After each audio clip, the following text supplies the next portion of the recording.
Hello, everybody, and welcome to Thursday Throwdown.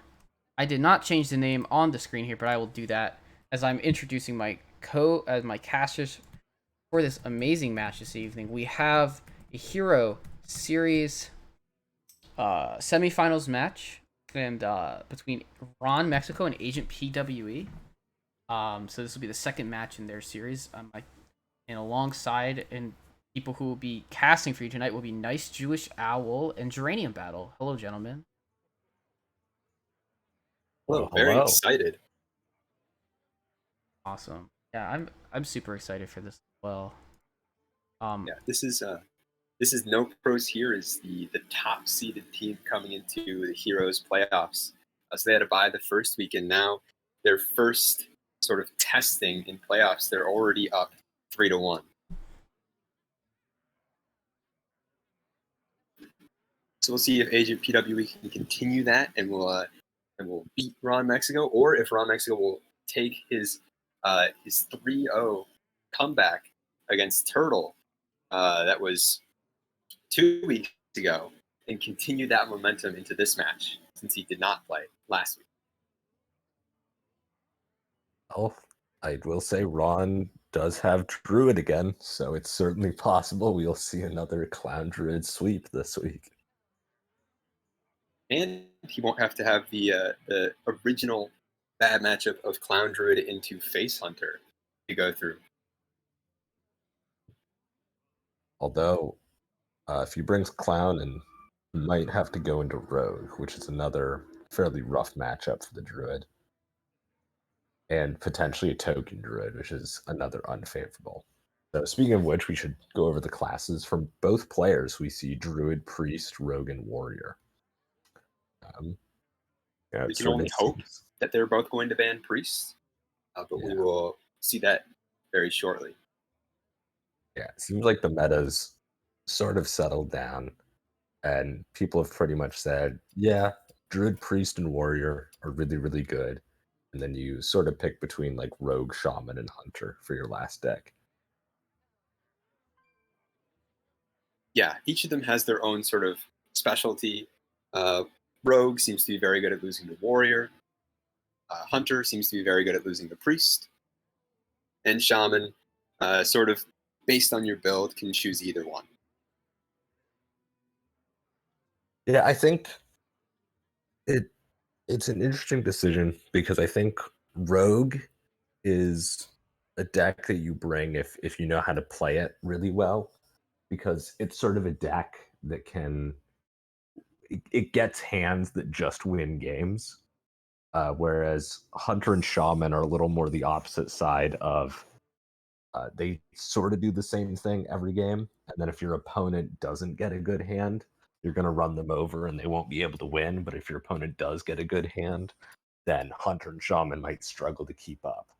So I think the Rogue brings definitely an interesting one, a very valid decision, but we'll have to see how it turns out. Yeah, with the Rogue, there's certainly a lot more interaction points and setup, whereas with the Hunter one and the Shaman, it's usually just a much shorter term plan using mana efficiently. Um, but these are two very good, very seasoned players. Ron, unfortunately, not bringing his favorite, his Hunter, but I know that Rogue can still bring it home for him, as much as it can for Agent PWE, of course. Yeah. Yeah, as far as bans, I would honestly expect to see a double priest ban. I'd be really surprised to see anything else with this lineup, but that doesn't mean we'll necessarily see it. There are some options. You could try bringing a control warrior or like a secret or weapon rogue to bring in as a priest counter, but I don't know if that's reliable enough that I'd want to try that in a high stakes match like this.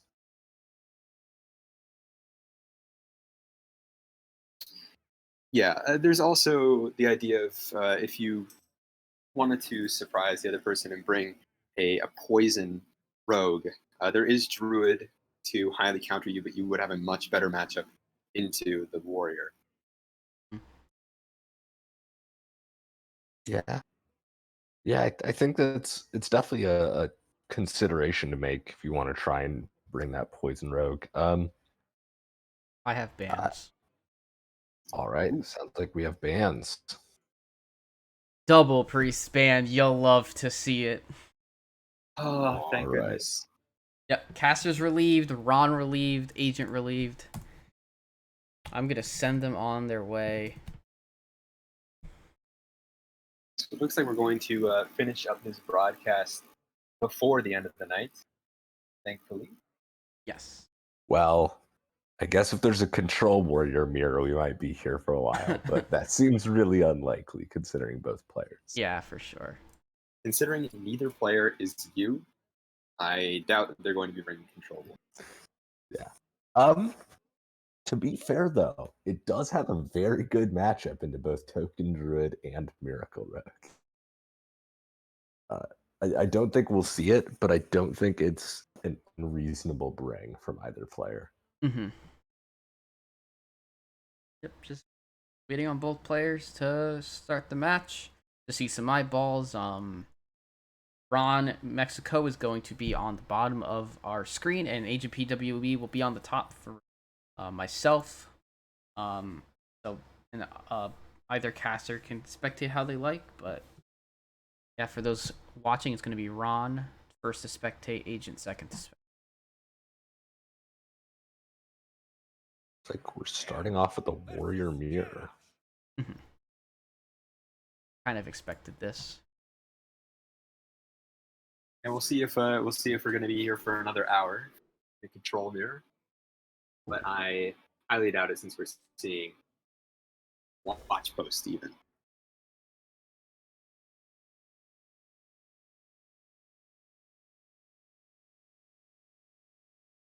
Watch post is definitely an interesting tech into a rush warrior. Definitely teching against the rogue and all of the minion spam that can sort of happen in that deck.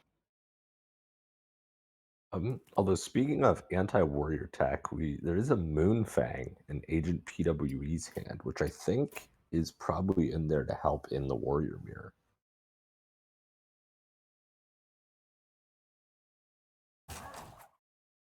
Yeah, the warrior is definitely going to have a very tough time removing the Moonfang, especially if it gets buffed by a condition. Just because the warrior doesn't have a single point of damage like the priest can have, sort of the plague, devouring, or can have even copying the Moonfang.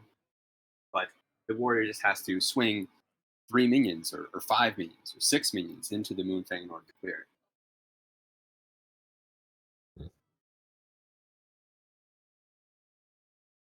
Yeah. Yeah, Agent PWE's hand at this point is incredibly strong. We're set up for either a run thack on turn 3 or a Watley on turn 4, followed by a conditioning on turn 5. And that's definitely what you like to see when you're playing that Rush Warrior. Yeah, it seems like Ron is probably going to go for more of a early pressure line, which usually ends up losing to sort of the mid game rushes that happen from the other rush warrior. Usually, it's more of a staying off the board. Whoever commits first is the one to get rushed and get forced out. And I mean, if we see this Rokara, if we see this playmaker, we're probably just going to see a coin into the Overlord run stack, heavily punishing. Instead, we see a fairly low tempo play with just a watch post coming down. I know I've seen Watch Post Warrior around. I'm interested to see it in action because the deck has seemed very unimpressive from what I've seen of it. But we'll have to see how it works out here. As it stands, we may see another hero power pass coming from Agent PWE. If we point out this 4, we're not going to have anything to then play on turn 4, other than Samro or maybe a bumper car. But we've got a lot of plays on 5, so it doesn't matter. Maybe the bumper car will be sort of the choice, I guess, on turn 4. And Ron is now in a very awkward position because there's no good way for him to clear this run back.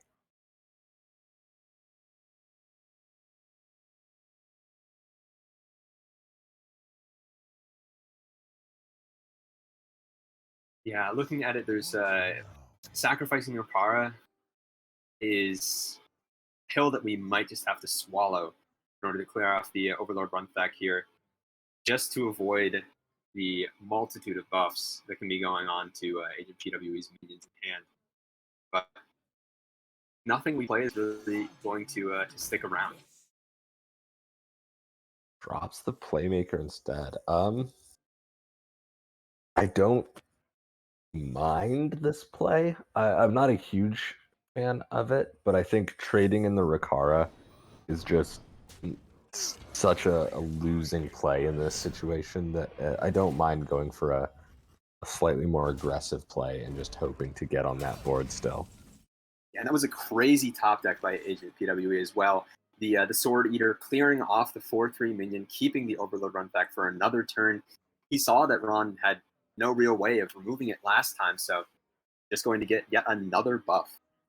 Yeah, I think another line very strongly worth considering from PWE was dropping that Samuro.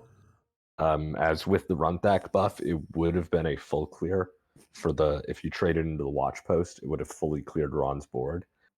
Um, uh, I think the Sword Eater off the top was also really, really strong, though. Both of them would have had roughly the same result. Yes, in this case, he gets to keep the Blade Master Samuro for an even better clear later, which and also develop the weapon for more tempo. Um, yeah, yeah. And Watley we comes down here, and this is probably game. I've been doing a lot of testing of Rush Warrior mirrors, and the really important cards are Conditioning, Watley, and Runthak. And if you have one of those when your opponent doesn't, you probably win. When you have all three of those and your opponent only has one of them, you almost definitely win. I mean, there's another thing we can easily look at, and that's a 9/6 Moonfang in Agent PWE's hand. As soon as he plays that, the writing is on the wall. Yeah, Like I'd be interested to see what he decides to do next turn, whether we slam the 9/6 or if we conditioning and greed it a little bit more. yeah, we can see possibly conditioning plus the two different bumper cars to sort of clear the board, or Uh, even conditioning into the Blade Master Samuro, just absolutely removing all of Ron's board. I'm also very interested. We didn't see Agent PWE kill the 2/2 with his weapon last turn. That was a little surprising for me.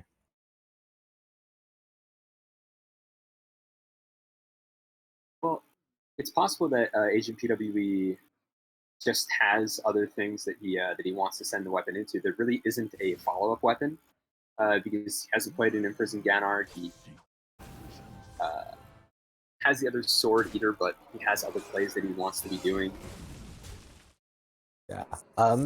Yeah, I think if we were planning to play the Samuro out this turn, it makes sense to be saving that weapon swing. I think if we swung with the weapon, we were then planning on going conditioning Sword Eater this turn.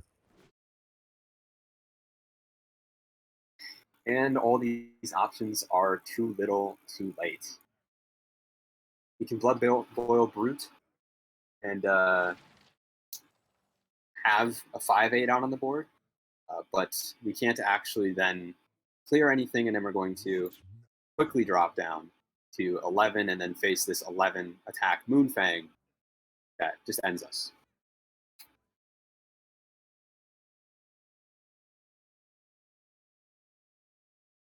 Yeah. So it's over in all but a few minutes here.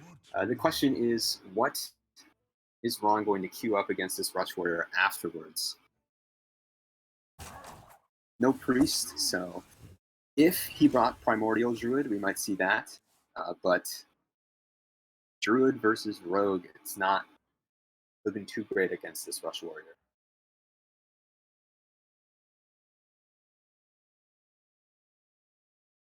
Yeah. All right. Yeah, drops out that Moonfang, and you don't concede, but the game's just over. Yeah, there's just lethal on board for Ron. There's nothing you can do to stop it. Yeah, I feel like you do just concede, actually. Um, yeah, even with the best possible troublemaker, we're still just dead. Yeah, does just concede. So now we get to see how Ron is prepared if he's bringing the Primordial Druid or not. Primordial Druid is going to be better into this warrior, but it's going to be worse if HPWE brought a Spell Druid. Well, we were also discussing the possibility of Weapon Rogue. And, alright, it looks like we are going to see Druid versus Warrior. And this looks to almost certainly be some form of Primordial Druid.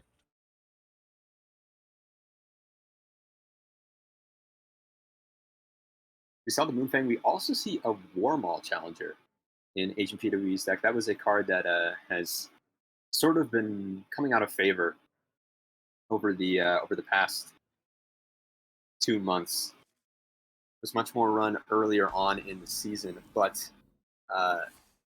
Warmaul Challenger is going to probably not find much purchase against the large minions of this druid. Yeah, I believe we saw PWE keep it in the mulligan, which was somewhat interesting. I think maybe expecting that this was Token Druid and opting to keep the Warmwall Challenger in that situation. In order for it to survive again or to kill a Moonfang, it needs to be buffed up to 13 health, which one conditioning for +1/+1 is not going to do that. But I guess a 2/11 is at least some pressure. In this case, we can clear with a bumper card into the Moonfang, but we really are just not putting out any relevant threats to sort of stop this druid from just playing threats and then playing a guardian animals on 8. Yeah, the important thing in this matchup for the Warrior is Primordial Druid very often goes pass, pass, pass, clear your board, make a lot of taunts, and Rush Warrior kind of needs to capitalize on the passing in the early turns to put enough pressure on the Druid. And when you're having to spend your early turns like just clearing stuff, and not developing it all on board, this puts the druid in a really, really strong position. Yeah. This game might be decided by the choice to use conditioning so early. Instead, if a parade leader came down, sure, the extra attack wouldn't have meant anything into the Moonfang, but just having an extra minion going into the face every single turn is going to at least provide some amount of pressure. Yeah, I do think the 3 versus 4 health, depending on whether or not you buff up that parade leader, is pretty important because a lot of druid lists are running lunar eclipse. So I understand why we might have wanted to get that extra point of health on there, and I think the Rush Warrior just kind of got wrecked by Moonfang coming down so early, and also by not drawing Rakara early enough, which is really the way you get a steamroll on board to stop the Druid. Because we're going to see Guardian Animals come down, we're going to see a Solar Eclipse Cenarian Ward come down at some point, and this is game over for the Warrior, practically. Yeah, the Druid's established. We're going to see all the big threats come out one by one, and Rush Warrior can get an early tempo lead, but once they're already behind on tempo, it's especially with these huge minions, it's hard to keep up. Oh, and with getting a Stone Skin Basilisk. That's kind of nasty, although Bumper Car provides an easy, fairly clean clear here. Could combine it with Playmaker, and yeah, it looks like that's what Agent PWE is going to opt to do. I like this because we can trade the 1/1 in, and then trade in the rider, or Yeah. trade in both of the bumper cars and then trade in one of the riders. I think keeping the 1/3 is better than keeping one of the riders, though. So I'd like to trade the 1/1 it. It's possible that there won't be anything developed on Ron's board for the 1/3 to trade into and then get the value. So I actually do somewhat like the idea of just clearing off the 1/3, making it so that you do get all the tempo that you want to use next turn. That way you can braid leader each of them, and you don't have the 1/3 just sticking on board, possibly doing nothing. You're going to actually get the extra attack going and start applying pressure. Yeah, that makes sense. There's a very strong combo of Playmaker plus Parade Leader. As the additional 1/1 summoned will get 2 buffs from the Parade Leader because of how the ordering works. So, Oh, Agent Pito, you can fairly easily full clear. yeah. If you just double parade leaders right now, then with just almost one Dark Moon Rider, you can clear out this entire board. I mean, one Dark Moon Rider takes care of both halves of the Enhanced Dreadlord, and then a second one is going to, along with the 1/1 currently on board, kill off the Flesh Giant.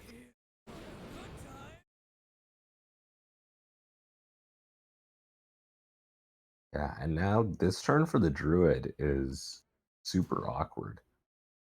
I think I'd like to probably trade in this 5/1 Dark Moon Rider, play the other Dark Moon Rider, and trade the other 5 attack one in. Then we have 2 9/1 minions, but two 5/1s and 1 9/1s is also still fine.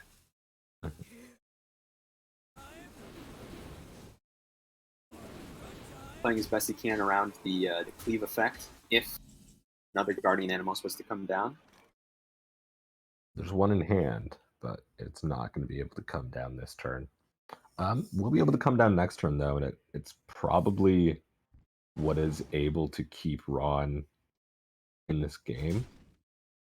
He would have. I think Ron needed to attack the 1/1 rider possibly, or I guess he can ping it off next turn with his hero Yeah, power. we're able to attack it with our hero power. I like actually not attacking it because it prevents the warrior from playing any additional minions this turn. And drawing that strong man is huge here. Because we're going to be able to guardian. Yeah, this is Ooh. basically guaranteed unless we were running some sort of cheeky. I don't disattack that much. But yeah, if we were running some sort of cheeky thick hide Kodo, then we didn't have a 100% chance to get these two, but these are probably the last two beasts in the deck. Well, I believe we saw Teacher's Pet alongside Twilight Runner previously. Oh. So we could have seen a double Lake Thresher, and I think that's really what Ron needed. Lake Thresher was played on. Oh right, turn the Lake 5 Thresher was this just game. played out. That This is is just a game. but yeah. It's not quite game. No, it but will be though. It's yeah. You can play a clowns and die, or Scenario Ward needs to see. die. Primordial Protector can possibly get a rabbit, which would clear off just barely enough to then have Alex kill you. Yeah. Yeah. I think the primordial YOLO is the only option where you aren't dead on board, but it's still one where you're dead. So if Primordial does end up getting rabbit, then turns out that attacking the 5/1 with the face instead of the 1/1 was actually the difference maker for lethal. But that's only if we can see the Primordial Protector get something insane.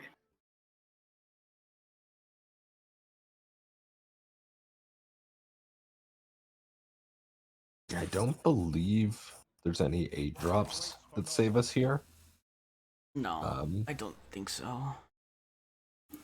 Just because There's no cleave 8 drops, and it doesn't even matter. Obviously, Ron doesn't have caster vision. He can't see that Agent has an Alex, but he needs to play kind of with the expectation of it, and that's a pretty good pull. It's not enough, but because you'll just see Rokara or Samuro swing in, and I think Ron's just get on board at that point. See, if Alex was a spell, though, then maybe. yeah, but that is going to be game. And yeah, the Rush Warrior was able to sort of fight back from pretty rough position through the power of Playmaker Parade Leader. Yeah. So, And fortunately for Ron, this does force the Rogue against the Warrior. Now, unless this is Poison Rogue, in which case the Rogue has a somewhat good matchup into the Warrior, but then it's going to have some bad matchups later on. Rogue is the class that Agent PW wanted to face with his Warrior. mhm. And this looks to be normal Miracle Rogue. Yeah. I mean, field contact early. We've seen games where Miracle Rogue is able to beat Warrior. It's an uphill battle, but this is definitely a hand that has the potential to do it. We're able to get an early field contact. We're able to get an early Jandis using this Octobot. No, it's just unfortunately the Octobot is going to be cleared up by this got fishy flyer that was just taken. Literally the only rush minion that costs that much. I think that probably clears. Yeah, so one of the advantages Rush Warrior has is going second. If you're playing against Rogue and you play Studies turn 1, you have the option of Kargath, Fishy Flyer, or Warsong Outrider all of those as a way to immediately clear a turn 2 Octobot, which is something that most other classes can't do without activating it. Yeah.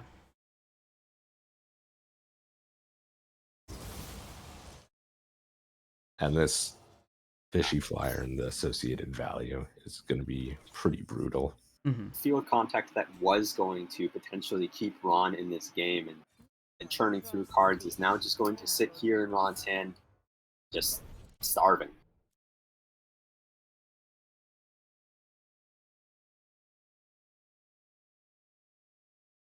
Yep. And the Rush Warrior will continue to play rather large minions on curve and clear your board, and the Rogue is going to struggle.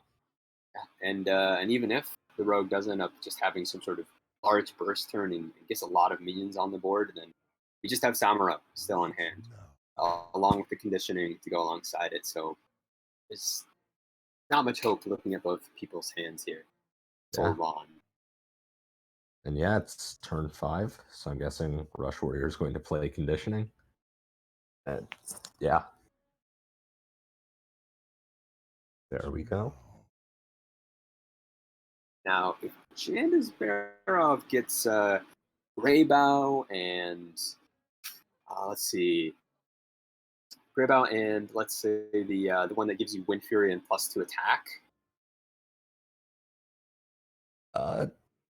This is an okay Jandis. If there weren't a Samuro in hand, Totem Goliath would be pretty good. But right now, Agent PWG can just full clear with the Samuro, along with trading in one of the minions on board into Totem Goliath. Well, there could be some maybe tricky. Well, never mind. No tricks are here.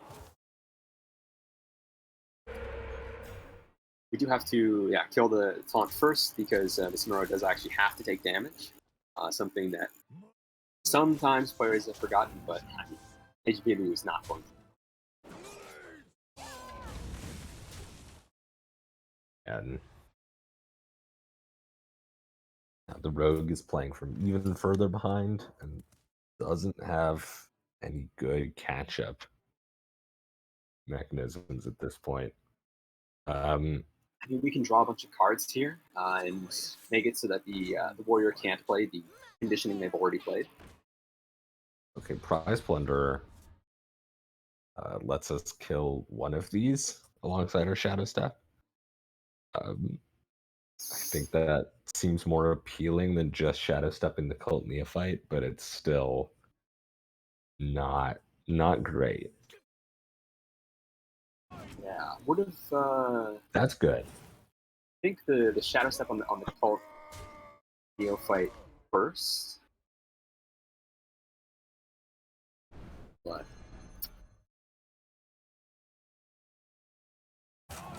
it's not changing. Not going to change much here. Oh, another prize Okay. fund we draw there.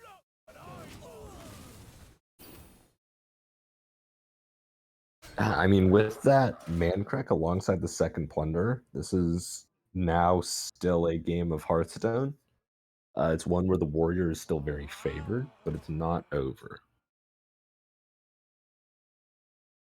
Gonna come down to a very good draw for the rogue, though. Yeah, if this rogue can sort of fill out these middling turns, maybe get some secret passages, maybe just turbo through the deck. I mean, they sort of lost their burst because they've played both Wicked Stabs. But, the Tenwu's still here. The Alexstrasza is still here. If we can get that discounted with this other Efficient Octobot plus this Guardian Og Merchant, then at least somewhat in business. Octobot, not what you want to see here. Some sort of card draw, either a passage or swindle, is really what Ron needed to stay in this game. Here we go. We play out our hand, we Tenwu one of these plunderers, and then use it to kill the 7/4. And our opponent only has 10 damage left on board. But this is still really rough. Yeah, unfortunately, there wasn't any way to really play for a lethal out there. Just sort of have to clear minions and give up. This is not playing. There's no real way to play to win here, but there is a play to not immediately lose for this troublemaker. That's what's happening.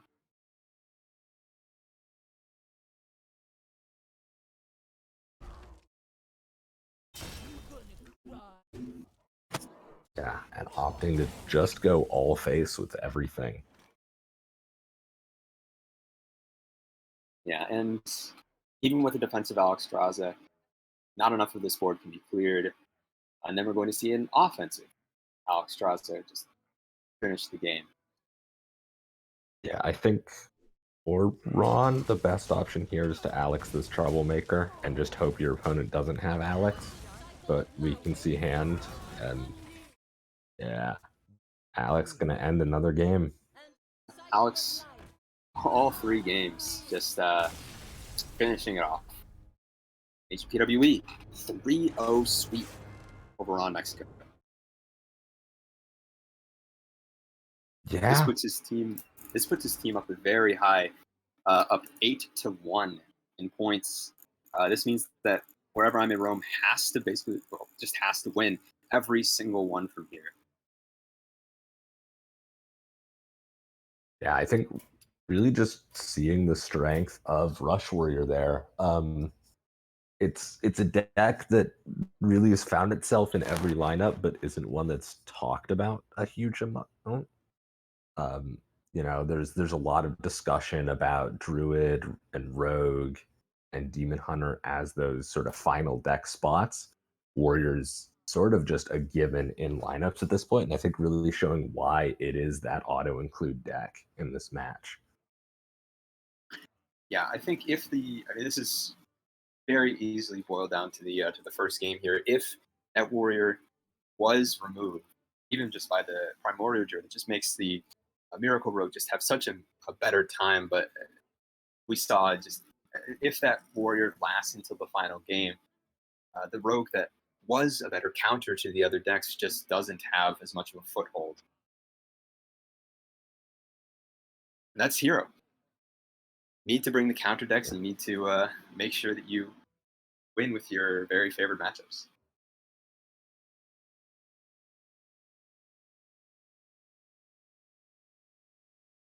Hmm.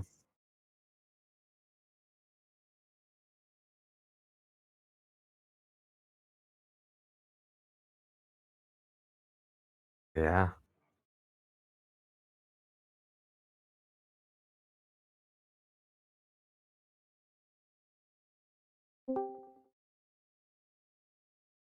Hello. Thank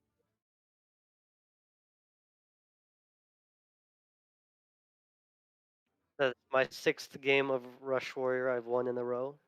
In Hero, I think. Yeah, I was going to if Ron had won it with the Promoter Druid, it was going to be his fourth Promoter Druid game in a row. But yeah, Rush Warrior has other ideas sometimes. Rush Warrior said, "Counter, what's that?" And proceeded to destroy the druid. See, the problem is that you have to ban priest, and then Rush Warrior just says, "I'm too good," and then you cry. If or not, if you're Ron, Ron playing Rush Warrior, I don't think went so well for him, but I don't think it was his fault. Right,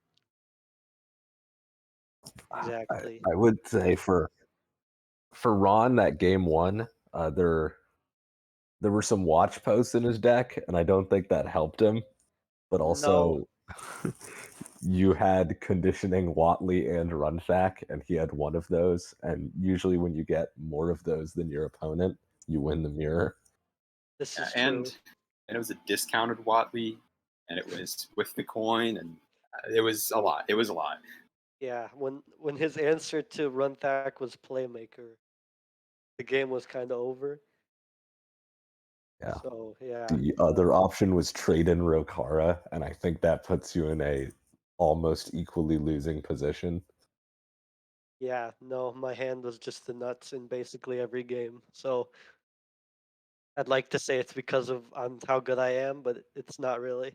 I just didn't throw, is all. So actually, in the second game, when you were up against the Primordial Druid, there was sort of the decision of your early turns and whether you should tempo out some early minions or whether you buffed them up with the conditioning and you sort of gave up the early tempo and let the Druid unpressured at the beginning. What were your thoughts going through that? Uh, so I had the parade leader, but in my opener, but I didn't have any rush minion to follow it up. I mean, I top decked, I think, like the bumper car or something, but I didn't really know what to do, and I wasn't sure that he was Clown Druid. I was pretty sure, but I wasn't sure, and so I kept the 110, and I had like a good curve if I played conditioning. But I ended up going 1 for 1 with all his minions at the beginning of the game, which I really didn't want to do. But like with his Moonfang, I was afraid of the random guess the weight in his hand being a buff, and if I didn't like clear it with my bumper car, then I just lose the game, and I didn't want to just lose the game to that. So I respected it, which I didn't need to, but I don't know, it's fine. And then the Lake Thresher, I also had to kill, and then it was just like I don't know. It was not, I would not say that's how I want the game to go, but then things miraculously turned around for me. Yeah, and looking at those early turns, I would have said that you had no shot, and then it definitely all turned around. Yeah, I think that matchup is especially one for the Druid where getting those clowns down is super important. Because I think if at any point there was a survival followed by corrupted clowns played, there's no real way for the warrior to get back in that. But Uh, I mean, it depends when he played that, because at that point I had two parade leaders and like a large Samro in my hand, so I was holding it in case he did that, but then it was obvious that it wasn't going to happen. But yes, realistically, the warrior should lose. But I don't know. I can't really explain. You play playmaker and have it not get answered. I guess seems like not reliable in the slightest, but that's pretty much how that one went. yeah, yeah, I'd be interested to see Ron's druid list and see if I know a lot of the druid lists that are sort of out there to beat Rush Warrior include a double lunar eclipse just to answer things like Playmaker and Rokara, which are the cards that really win the game for the warrior in that matchup. I'd be interested to see if Ron was running those. I was wondering if you ran those or if you ran Samuro, which I would have just lost if he had that too. But he, who knows? Either didn't draw it or didn't put it in. Either Didn't way. didn't draw, like for sure. But Yeah, his yeah, his ending there hand was two clowns and a I, and I think there was some other sorry. lines he could have taken, but like I'm sure Ron will go over everything. But yeah, I wasn't. I it was definitely interesting games for sure. The massive once you made that really big, double parade leader turn, it was practically over at that point. It was all but lethaling at that point. It was also every single card in Ron's hand was unplayable except for an overgrowth that doesn't even draw a card. Yeah, everything else Yeah, was costing a lot. I think Ron's main problem was when he played his wild growth, he didn't have overgrowth the turn after. I, w- I would have done that if I were him. Yeah, I don't. that's Yeah, I mean, fair. I would say that is fair. I didn't. I don't remember exactly, but I don't think he had it the next turn because he just No, went he for like definitely he didn't. went for like Yeah, double he didn't. beast. He went for Right, he double definitely beast. didn't. Yeah. Yeah, I think the questionable play on in the Druid that game was the Bloom Solar Cenarian, just because it disrupted that next turn by only allowing 7 mana. But I also Yeah. don't know if you really anticipate your opponent being able to fully clear both of your 8 drops and still have a good board. Exactly. Yeah. I mean, I don't blame Ron for that play. I thought maybe just I thought maybe the primordial there personally, but I obviously like I'm not like I don't know if there was any credence to just going for that and then you could get the clowns out in 2 turns. But hey, uh, I yeah, I mean I think that might have been like the only thing I thought of that, but hey, uh, Ron. I mean, I also from Ron's perspective, hey, he's rarely gonna get to clear that type of board, that he put up. So yeah, I mean, good plays from you, agent, um, and then also like Ron played with what he had. Agent, I just sort of want to pick your brain about uh, the rest of the playoffs that are going on for Hero right now. Do you like how they're shaping up? You sort of do you have someone that you want to face? Uh, I think that with Blast versus Dabs, Dabs is worse, so I'd rather face them. But uh, Wow. Blast looks like they're cheating. If I look at their lineup, they're 1, 2, 3. I don't think that's allowed. And then their 4 and 5 also aren't terrible.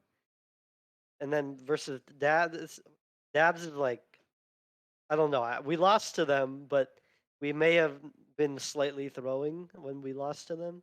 Um, so maybe we'd like to prove that we actually could have won if we wanted to. Yeah, Yeah, are you First, going to keep Diamond from his, I believe, maybe sixth title win? I will. Will the rest of it just depends whether the rest of my team plans on doing the same. You, I'd, but just because we're up 8-1, NPH will always find a way to lose in their first round. yeah, and every single match from here on out is played consecutively on Sunday evening. So Hmm. I mean, lots of prep time for both teams, and it'll be very interesting to see how this whole match plays out. But it's really nice when you get 2 wins in a row like that.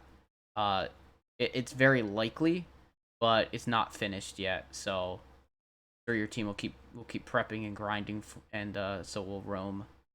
Rome has to fighting a big uphill battle from here. Yeah, it's also mirrored lineups or mirrored class ranks from Your Mom Kid and Donde, Mhm. Isco and Anfo, Quaz and Roadrunner. Not quite I'm for sorry, the last except for one. sorry, not Quaz and Roadrunner, which is Yeah. what I was going to ask is of those two, Quaz bringing Shaman or Roadrunner bringing Druid, which do you uh, which do you like more? Personally, I like Druid, but I also personally like Quaz more than Roadrunner. So I don't think the classes matter. Better player wins. Understand? All right. I guess my final question is we recently had some teased upcoming nerfs for cards in Priest and Druid. And what are you anticipating from those nerfs? I guess I shouldn't say nerfs. We just heard balance Right, changes, balance changes. but I'm not expecting Priest to get a buff. Right. So Gibberling seems like the obvious one. I don't really know how you nerf the card without making it unplayable. Which Although is brutal and sucks. And I there's I'm not 5 sure, other I'm problem not cards in a, Druid. That's not, at least to I'm me. I not don't. sure a card like Gibberling should be playable though in the way it is. So um, maybe removing it from the game will be okay. But that definitely gets hit one way or another. And then Priest, Apo for sure. I've heard people saying that they should nerf like its mana cost, but I think giving it +1, +3 makes it a lot worse on like playing on a Samuro, which is really the burst healing that they're probably referencing. Yeah. Although I guess they could nerf it to 4, it would make all that stuff like just minions sticking on board. It wouldn't really change anything, but it would stop Samuro Apo interaction for a turn. So Apo for sure, one way or another. And then people say renew, and if they do nerf renew, it'll probably go from 2 mana, but hopefully heal more than 3. Probably 4 or 5 is probably pushing it, but I'd say 2 mana heal 4 is reasonable. Also makes Wand Maker worse. So uh, those 3 cards seemed like the obvious ones. If I were to guess, it would be those. Yeah, I've also heard palm reading as a discussion card as a possible nerf, but I don't think they're gonna nerf shadow spells going into this next Right. expansion. That's what I'm thinking too. Is Oh, they printed the new Shadow Form card in Benedictus, so they probably won't nerf palm reading yet, but you never know. yeah. I've also heard one person propose sort of a sort of back edge nerf where it's palm reading can't generate a renew, renew can't generate a palm reading.